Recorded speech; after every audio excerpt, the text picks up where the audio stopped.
તો જૂનાગઢ જિલ્લાના ગિરનારની તળેટીમાં ચંદ્રગુપ્ત મૌર્યના સુબા પુષ્પગુપ્ત વૈશ્ય દ્વારા સુદર્શન તળાવનું નિર્માણ કરાવ્યું, જે તમને કંઈક આ રીતનું જોવા મળશે. એજ ઓફ નાવ અત્યારે હાલ આ રીતનું તમને કંઈક તળાવ જોવા મળશે, જે સુદર્શન તળાવ તરીકે ઓળખાય છે.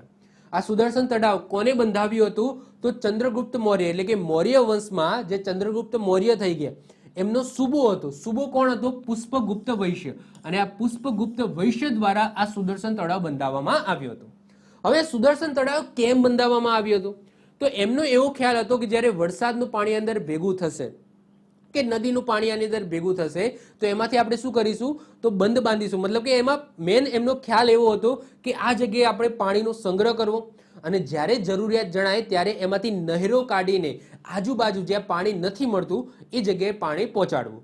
હવે સાહેબ આ વસ્તુ તો ક્યાંક સાંભળેલી લાગે છે. તો યસ, બંધની અંદર આ જ કરવામાં આવે છે ને. આપણે બંધ કેમ બાંધીએ છીએ? ડેમ કેમ બનાવીએ છીએ? કે ભાઈ ડેમ એટલા માટે બનાવીએ છીએ કે ભાઈ નદીનું પાણી છે એ દરિયાને ના મળે અને ત્યાં ભેગું થાય અને ત્યાંથી નહેરો કે કેનાલો કાઢીને આજુબાજુના ક્ષેત્રની અંદર પાણી પહોંચાડવામાં આવે. તો બસ એ જ ખ્યાલ એ વખતે પણ હતો અને એના કારણે જ આ જે સુદર્શન તળાવ છે આ સુદર્શન તળાવને ભારતનો પહેલો બંધ કહેવામાં આવે છે. કારણ કે જે કોન્સેપ્ટ બંધનો અત્યારે છે એ જ કોન્સેપ્ટના આધારે આ સુદર્શન તળાવ બંધાવવામાં આવ્યો હતો. તો સુદર્શન તળાવ એ સોન રેખા, એટલે કે જેને સુવર્ણ સિક્કા પણ કહેવામાં આવે છે, તો સોન રેખા અથવા તો સુવર્ણ સિક્કા નદી આગળ બંધ બાંધીને બનાવવામાં આવ્યું હતું. તે ભારતનો પ્રથમ બંધ છે. ઓકે, ભારતનો પ્રથમ બંધ છે. આગળ જતા ઓબ્વિયસલી હવે અત્યારના બંધ અને એ વખતેના બંધમાં જમીન આસમાનનો ફરક છે. તો અત્યારના કોન્ક્રીટના બંધ જેવો કોઈ બંધ નહોતો, પરંતુ એનો ખ્યાલ છે. ક્લિયર? તો એનો જે કહેવાય ઉપદેશ્ય જે હતો, બંધનો જે ઉપદેશ્ય હોય છે એ ઉપદેશ્યથી આ સુદર્શન તળાવ બંધાવવામાં આવ્યું હતું. આગળ જતા મૌર્ય સમ્રાટ અશોકના સુબા તુષાપ, ઓકે, જેને તુષ્ફાક પણ કહેવામાં આવે છે. નોર્મલી તુષ્ફાક કહેવાય છે, પરંતુ એનું એક પુસ્તકોની અંદર આવું પણ નામ લખેલું છે, તુષાસ્પ. શું લખેલું છે? તુષાસ. તો તુષાસ અથવા તો તુષ્ફાક એમના દ્વારા આ તળાવનું સમારકામ કરાવીને નહેરોનું નિર્માણ કરાવી. જો આજે પુષ્પગુપ્ત વૈશ્ય છે એમને સુદર્શન તળાવ તો બનાવી દીધું, પરંતુ એમનો કાર્યકાળ પૂરો થઈ ગયો. એમનો જે ઉદ્દેશ્ય હતો કે ભાઈ એમાંથી નહેરો કાઢીને આજુબાજુના ક્ષેત્રોની અંદર પાણી પહોંચાડવાનું, તો એ એમને એ કરી શક્યા નહીં. એમના કાર્યકાળમાં એ કરી શક્યા નહીં.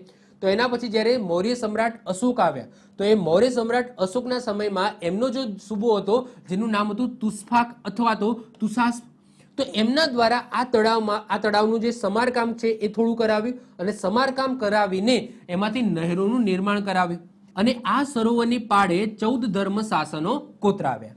તો યાદ રાખજો, જો કોને બંધાવ્યું? તો ચંદ્રગુપ્ત મૌર્યનો જે સુબો હતો પુષ્પગુપ્ત વૈશ્ય એમના દ્વારા બંધાવવામાં આવ્યું. પરંતુ એમ પૂછાય કે એનું સમારકામ કરાવીને એમાંથી નહેરો કોને કાઢી? તો સમ્રાટ અશોકનો સુબો હતો તુષ્ફાક, એમના દ્વારા નહેરો કાઢવામાં આવી હતી. તેના પછી બંધ તૂટી જાય છે અને બંધ તૂટી જતા રુદ્રદામાનો સુબો આવે છે જેનું નામ હોય છે સુવિશાક. આ સુવિશાક દ્વારા બંધનું સમારકામ કરાવવામાં આવે છે. ક્લિયર? એના પછી આ ત્રીજો સુબો આવ્યો રુદ્રદામાનો. તો રુદ્રદામાનો સુબો હોય છે સુવિશાક, એના દ્વારા અહીંયા બંધનું સમારકામ કરાવવામાં આવે છે. એના પછી આવે છે સ્કંદગુપ્ત. તો એના પછી સ્કંદગુપ્તના સમયમાં સૌરાષ્ટ્રના સુબા તરીકે પર્ણદત્તની નિમવામાં આવે છે અને આ પર્ણદત્તનો છોકરો હોય છે જેનું નામ હોય છે ચક્રપાલી.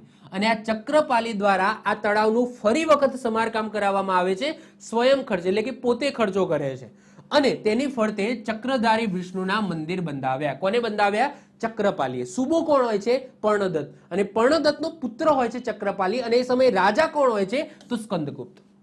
ક્લિયર? તો જો અહીંયા 4 રાજાઓ ટોટલ આવે. કેટલા? 4 રાજાઓ. ચલો કોષ્ટક દ્વારા રિવિઝન કરીએ. તો 4 રાજા કયા કયા? ચંદ્રગુપ્ત મૌર્ય, અશોક, રુદ્રદામા અને સ્કંદગુપ્ત. ક્લિયર? ચંદ્રગુપ્ત મૌર્યનો સુબો કોણ હતો? પુષ્પગુપ્ત વૈશ્ય, જેના દ્વારા સુદર્શન તળાવ બંધાવવામાં આવે છે. અશોકનો સુબો હતો તુષાસ અથવા તો તુષ્ફાક, જેને શું કરાવ્યું? આ સુદર્શન તળાવમાંથી નહેરો કઢાવી અને 14 ધર્મ શાસનો કોતરાવ્યા.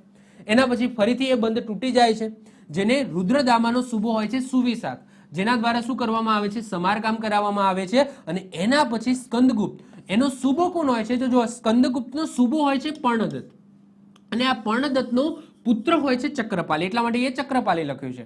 તો ચક્રપાલી દ્વારા શું કરવામાં આવે છે? તો સમારકામ ફરીથી કરાવવામાં આવે છે સ્વયં ખર્ચે અને સાથે સાથે ચક્રધારી વિષ્ણુના મંદિર પણ બંધાવવામાં આવે છે.